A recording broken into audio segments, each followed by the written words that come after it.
Hello everyone, welcome to Startup Academy. So let's continue with our series of idioms and phrases. And as you all know, we are on alphabet S. So let's continue with that. So for today, the first idiom is sleep on it. Sleep on it का मतलब होता है कि आप decision लेने से पहले you are just waiting patiently कि थोड़ा सी बारे में सोच लिया जाए, उसको बोलते हैं क्या, स्लीप ऑन इट. तो कह सकते हैं क्या, to wait before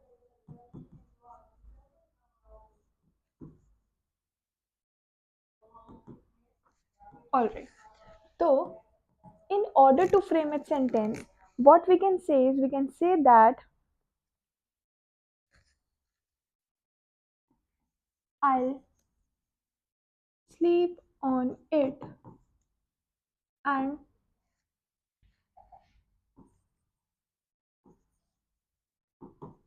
give you my answer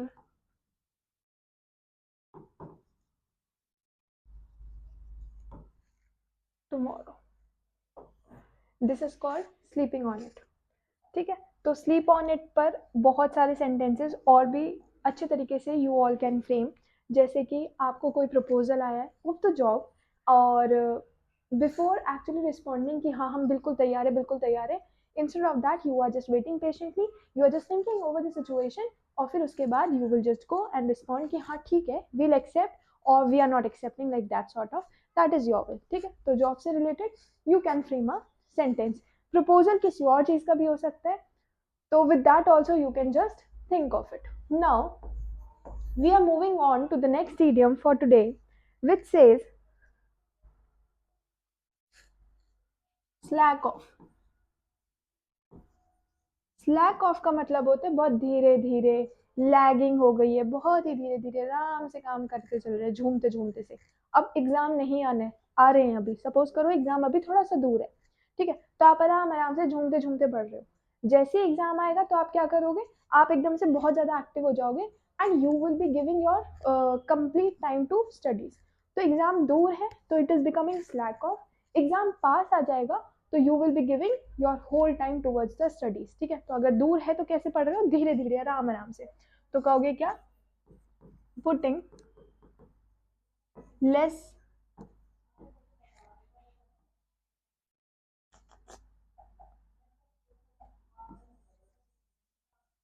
efforts या फिर work less hard. Work less hard. ठीक है, तो ये एग्जाम से रिलेटेड हो गया. तो वी कैन से दैट कोई बॉस है जो अपनी मीटिंग में आया है and he is saying what, don't slack of, don't slack of work hard and meet the deadline. ठीक है, तो ऐसे सुस्ती भरा काम मत करो, क्या करो, जल्दी जल्दी से पढ़ाई करो और जल्दी जल्दी से एग्जाम क्रैक भी कर लो. इसी का उल्टा अगर हम देखें कि अब आ गए हैं आपके एग्जाम बहुत ज्यादा पास, तो जब आ जाए एग्जाम पास तो आपको क्या करना है, we can say that strain every nerve. Straining every nerve का मतलब है कि हर एक नस पर आपने एकदम जोर डाल दिया है, मतलब इतनी ज्यादा कड़ी मेहनत आप कर रहे हो, उसी से रिलेटेड. तो आप इसका उल्टा क्या हो जाएगा, work very hard. So another sentence that we can frame is she strained every nerve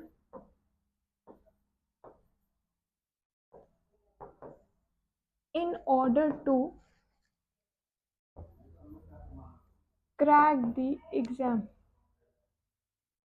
ठीक है, तो उसने क्या किया, अपनी हर एक नर्व पर इतना जोर डाला ताकि एग्जाम क्रैक हो जाए. आप ही की तरह स्लैक ऑफ नहीं करना है, आपको क्या करना है, अपनी हर एक नर्व पर अभी से जोर डालना है ताकि बाद में जाके ज्यादा जोर ना डालना पड़े.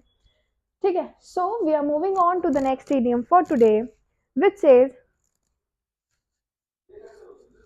The fourth one, slip off. Slip off का मतलब क्या होता है, लीव क्वाइटली. जैसे कि my ring slipped off my finger while washing. होता है ना कि आपने हाथ में ब्रेसलेट पहना है, रिंग पहना है और आप साफ सफाई कर रहे हो, जिसकी वजह से क्या हुआ, वो निकल जाते हैं और पता भी नहीं चलता, तो वैसे। या फिर आप कह सकते हो क्या, he slipped off to bed without dinner.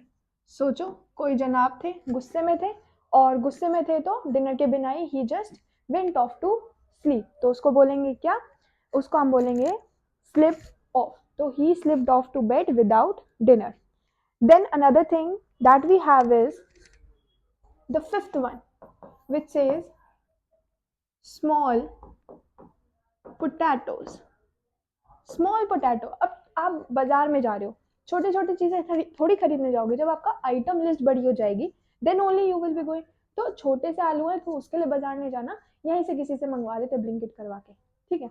अब बड़ी आइटम हो गया है, लिस्ट बड़ी हो गई है, तो you will go, you will pack your things, like थैला ले लेते हैं एक बड़ा सा ताकि ज्यादा सामान लेकर आ सके, तब आप बाजार जाओगे। तो small potato is like unimportant, something which is very unimportant,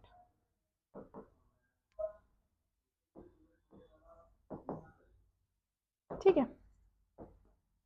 unimportant, अगर भी कोई चीज अनइम्पॉर्टेंट है या फिर लीस्ट इम्पॉर्टेंट है, लीस्ट इम्पॉर्टेंट, तो भी आप क्या बोलोगे उसको, small potatoes.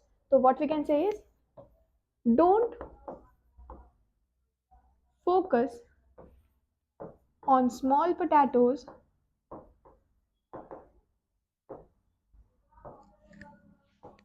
Focus on bigger deeds. ये लाइन, ये सेंटेंस जो है आपके लिए, कैसे कि आपको छोटे छोटे एग्जाम्स पर फोकस नहीं करना है, आपको कहाँ फोकस करना है, आपका जो मोटो होना चाहिए वो क्या होना चाहिए, ISS का मोटो होना चाहिए, ठीक है। This shall be your motto throughout, ठीक है, जब तक एग्जाम क्रैक नहीं हो जाता, एटलीस्ट तब तक के लिए। या फिर आप क्या कह सकते हो, we can say that price is small potatoes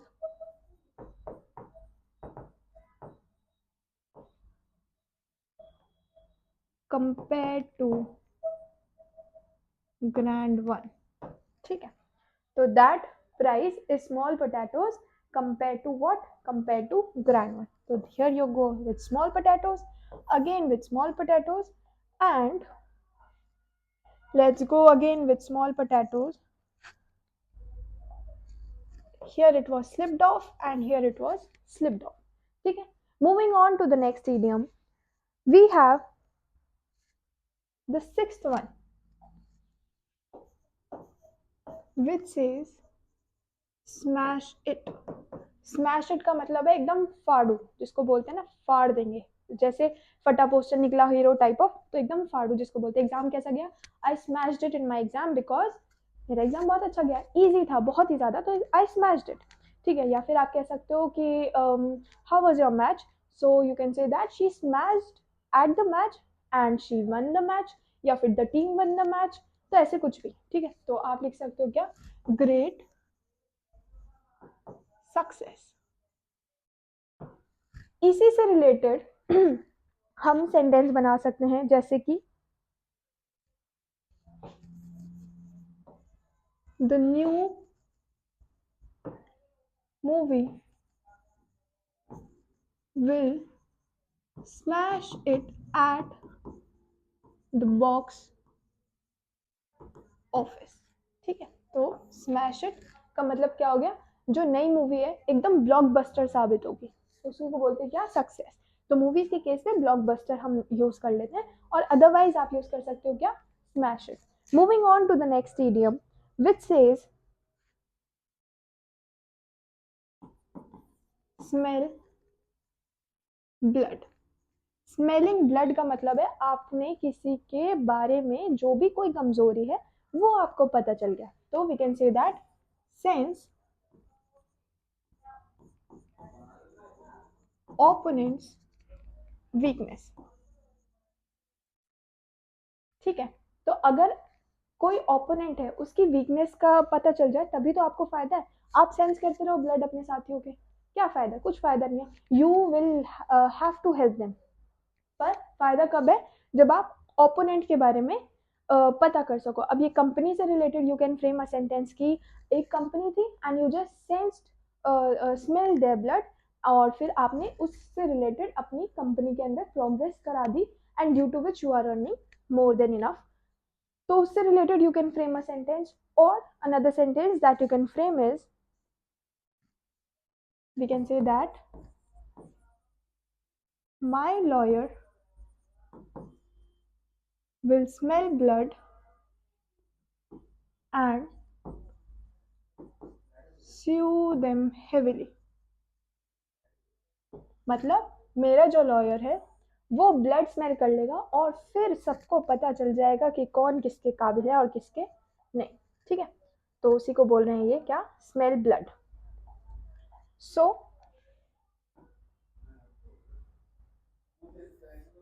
is it visible or not? What shall we take? Okay, let's take pink. It can be yellow. It should be yellow, it should be pink. Okay. Okay. Moving on to the next idiom for today, which says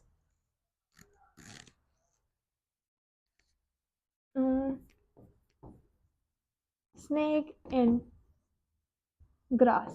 वही जिसको बोलते हैं आस्तीन का सांप, तो बोल दो क्या, हिडन एनिमी, हिडन या फिर सीक्रेट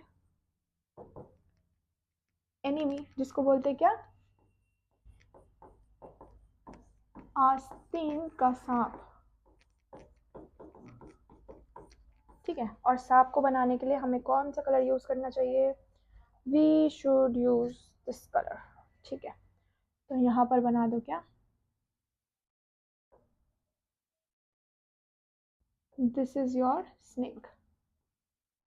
ठीक है, तो आस्तीन के सांप कौन होते हैं तो आपको पता ही है, तो बस उन्हीं से रिलेटेड हम सेंटेंस फ्रेम कर देते हैं जल्दी से। क्या, she was a snake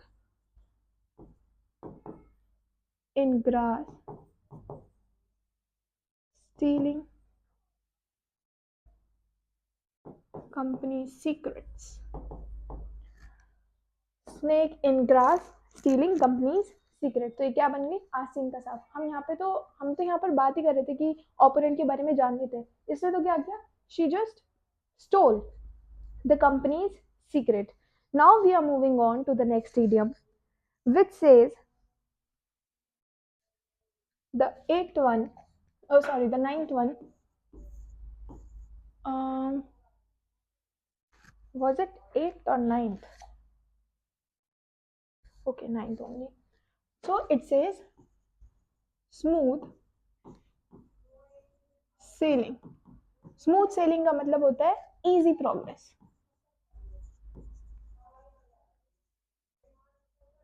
easy progress कैसे, स्मूथ सेलिंग। कल हमने सेलिंग कराई थी कैसे, विंड के साथ। ठीक है, जब डिजास्टर हो सकता था या फिर कोई डेंजर आ सकता था। अब हम करा रहे हैं स्मूथ सेलिंग। स्मूथ सेलिंग कैसे होगी, इजी प्रोग्रेस जहां पर हो जाए, तो that will be refer to as smooth sailing. So what we can frame is, we can say that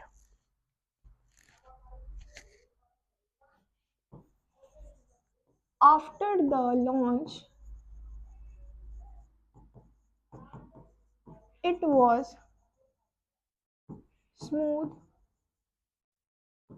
sailing for our new product। होता है ना कि बोलेंगे क्या होता है, ठीक है इसको ग्रीन में रहने देते हैं। ठीक है, तो क्या होता है कि आपने प्रोडक्ट तो लॉन्च करा दिया, प्रोडक्ट लॉन्च कराने के बाद क्या होता है कि आपने एडवर्टाइजिंग कर दी, एडवर्टाइजिंग के बाद लोग बहुत ज़्यादा उत्साहित हो जाते हैं कि हाँ हमें तो खरीदना है खरीदना है, due to which the customer demand increases, और फिर प्रोडक्ट की डिमांड इंक्रीज हो जाती है जिसकी वजह से प्रोडक्शन बढ़ता है and company gets so much of profit. तो बस उसी की बात कर रहे थे यहाँ पर। इसके अलावा एक और भी सेंटेंस हम बना सकते हैं, जैसे कि we can say that once we resolved issues it was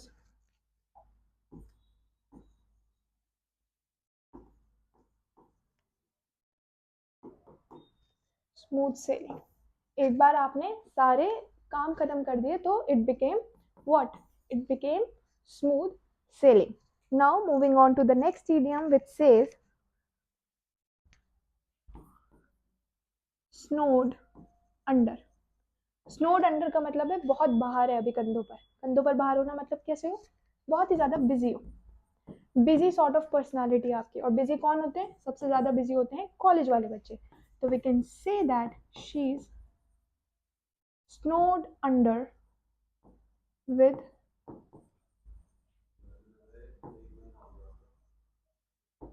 college assignments. ठीक है. तो snowed under का मतलब क्या हो गया? बहुत ही ज्यादा बिजी है आजकल अपने कॉलेज के असाइनमेंट्स को लेकर. Next is the 11th one which says speak volumes. speak volume मतलब आपने सुना होगा actions are louder than words. तो वही है कि इनफ ऑफ प्रूफ आपके पास है तो उसको बोलेंगे स्पीक्स वॉल्यूम. आप बोले जा रहे हो कुछ फर्क नहीं पड़ेगा. आपने कुछ प्रूफ दिखा दिया है. देखो आप बोले जा रहे हो ये होता है वो होता है ये होता है कुछ फर्क नहीं पड़ेगा. But the moment you present your ISS identity तब जा करके that will speak volume of the words that you have just delivered. तो ऐसा कुछ बना सकते हो. कैसे? स्पीक वॉल्यूम मतलब इनफ प्रूफ. ठीक है. तो what we can say is we can say that her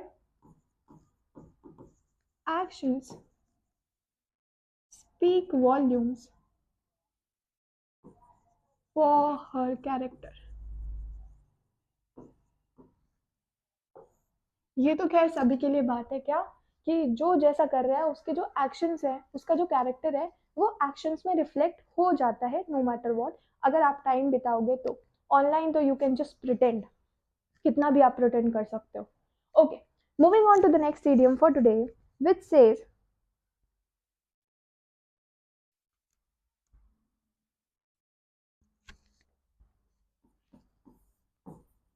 spin one's wheel.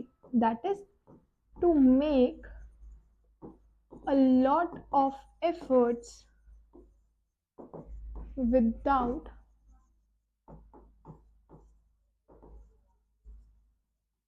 achieving something.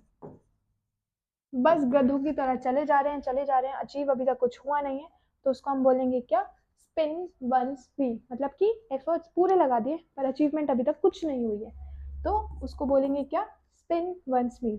So what we can say is without a plan we are just spinning our wheels. और ऐसा कब होता है? when you are planning कि हाँ हमें ISS करना है पर गधों की तरह लगे पड़े हैं खुद ही कर रहे हैं तो वैसे नहीं होगा. आप थोड़ी सी गाइडेंस लो और उसके बाद यू कैन क्रैक. ठीक है. थोड़ा गाइडेंस तो it is necessary for everyone. Okay. Moving on to the next idiom which says we can place it here only.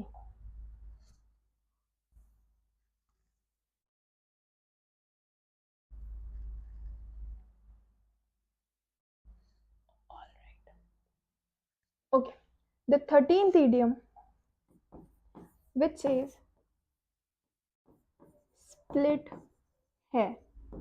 Split hair का रेफरेंस यहाँ पर क्या हो जाएगा?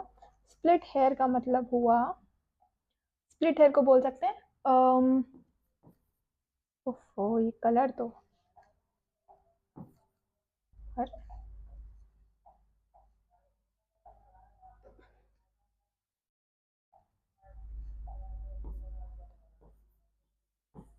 to argue over an important thing. ठीक है. और सबसे ज्यादा आर्ग्यू कौन करता है? लॉयर्स करते हैं. तो let's frame a sentence on lawyers itself and according to the sentence based on split hair it says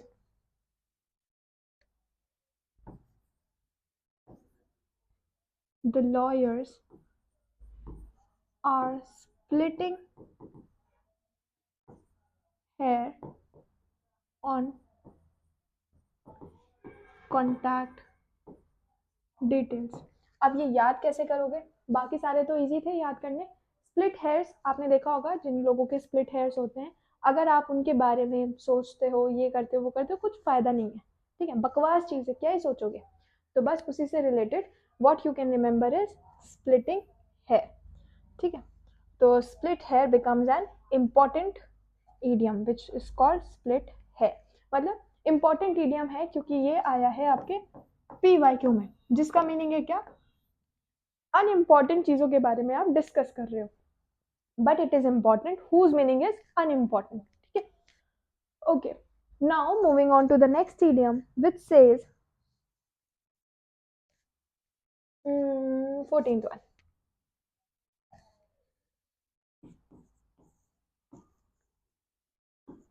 split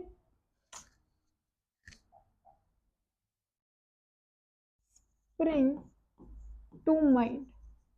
spring to mind का मतलब है बिना कुछ एफर्ट डाले दिमाग में आ जाते हैं। अब दिमाग में क्या आते हैं? अगर रील्स देख रहे हो रील्स आएंगी, पढ़ाई कर रहे हो तो डेरिवेशंस आएंगी, और अच्छे से पढ़ाई कर रहे हो तो शॉर्ट ट्रिक्स आएंगी, और भी ज्यादा अच्छे से पढ़ाई कर रहे हो तो इडियम्स एंड फ्रेजेस आएंगे, ठीक है। तो कह सकते हो क्या? स्प्रिंग टू माइंड मतलब come to mind, come to mind with less और नो एफर्ट्स। कोई एफर्ट्स नहीं डाले और आ गया है आपके दिमाग में, तो वही है। And in order to frame it sentence we can say that only one candidate springs to my mind for promotion। यहां तो हो गई प्रमोशन की बात। अगर स्पीच देने की बात आ रही होती स्कूल में, तो टीचर के दिमाग में कौन आता? The person who is good at delivering speeches और रिमेंबरिंग थिंग्स, ठीक है। तो that is also refer to as spring to one's mind या फिर spring to mind. Now moving on to the next one we have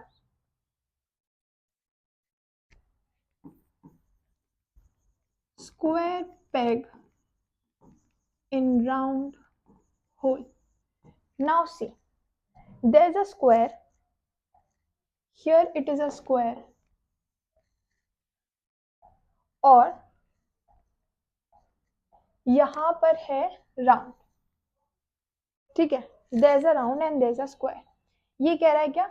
square peg in round whole. ये round whole है आपका, और इसके ऊपर आपको लगा देना है स्क्वायर का। तो अगर आपको एक दूसरे के ऊपर कोलैप्स करवाना है या फिट इन कराना है तो कैसे कराओगे? अगर सर्कल के ऊपर है तो सर्कल लगेगा, स्क्वायर होल है तो स्क्वायर ही लगेगा, ऐसे तो होना चाहिए। बट यहाँ पर चीज क्या हो रही है? सर्कल के ऊपर you are placing a square, नहीं, गलत है। तो मिसमैच हो रहा है, तो इसका मीनिंग क्या हो जाएगा? इसका मीनिंग हो जाएगा आपके लिए we can say misfit in environment, ठीक है। तो what we can say is we can say that she felt like a square peg in round hole in that company। Square peg in round whole. अब सोचो, कोई ऐसा इंसान जो कह सकते हैं जो हिंदी में एमए करके आया है, अब वो आईएएस की तैयारी करे, तो ये तो स्क्वायर पेग वाली बात हो जाएगी। या फिर आप लोग जो स्टैटिस्टिक्स पढ़ के आए हो, आप तैयारी करने चले जाओ, किसकी तैयारी करवाएं आपको? आपको तैयारी करवा देते हैं एमबीबीएस की तैयारी करने चले जाओ, ठीक है। तो that will become a square peg. तो बस वही है कि मिसफिट एनवायरनमेंट में हो, तो इस वजह से आप हो अच्छे सेल्समैन और आपको दे रखा है क्या? लीडरशिप क्वालिटी, कि लीड करना है आपको। या फिर आप हो एक अच्छे मैनेजर और आपको दे रखा है क्या करने के लिए?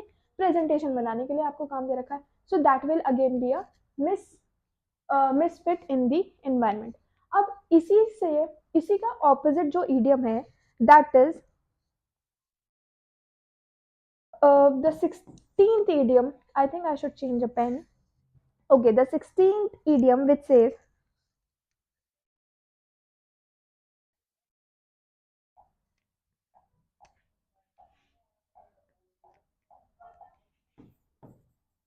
suit you to a T.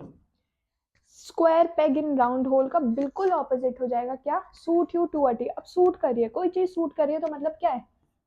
Perfect match बोल सकते हैं इसको. ठीक है, तो अगर कोई चीज सूट करिए है तो that will be known as perfect match या फिर सूट यू टू टी. या फिर आप इसको कह सकते हो क्या? Perfectly appropriate for one. किसी इंसान के लिए कोई चीज परफेक्ट हो जाए तो वो. इसके तो बहुत सारे सेंटेंसेस वी कैन फ्रेम, जैसे कि that dress suits her to a T and she looks stunning. suits her to suits her to T and she looks stunning refers to here as if you are trying to give compliment or if you are complimenting someone, so you can use this idiom whose meaning is perfect match or perfectly appropriate one.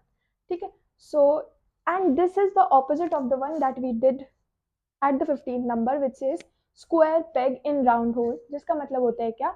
misfit in the environment. So today we did 16 idioms, out of which two were reverse of each other, and before it also, okay, at the first one also we did two which are reverse of each other, slack off and strained every nerve.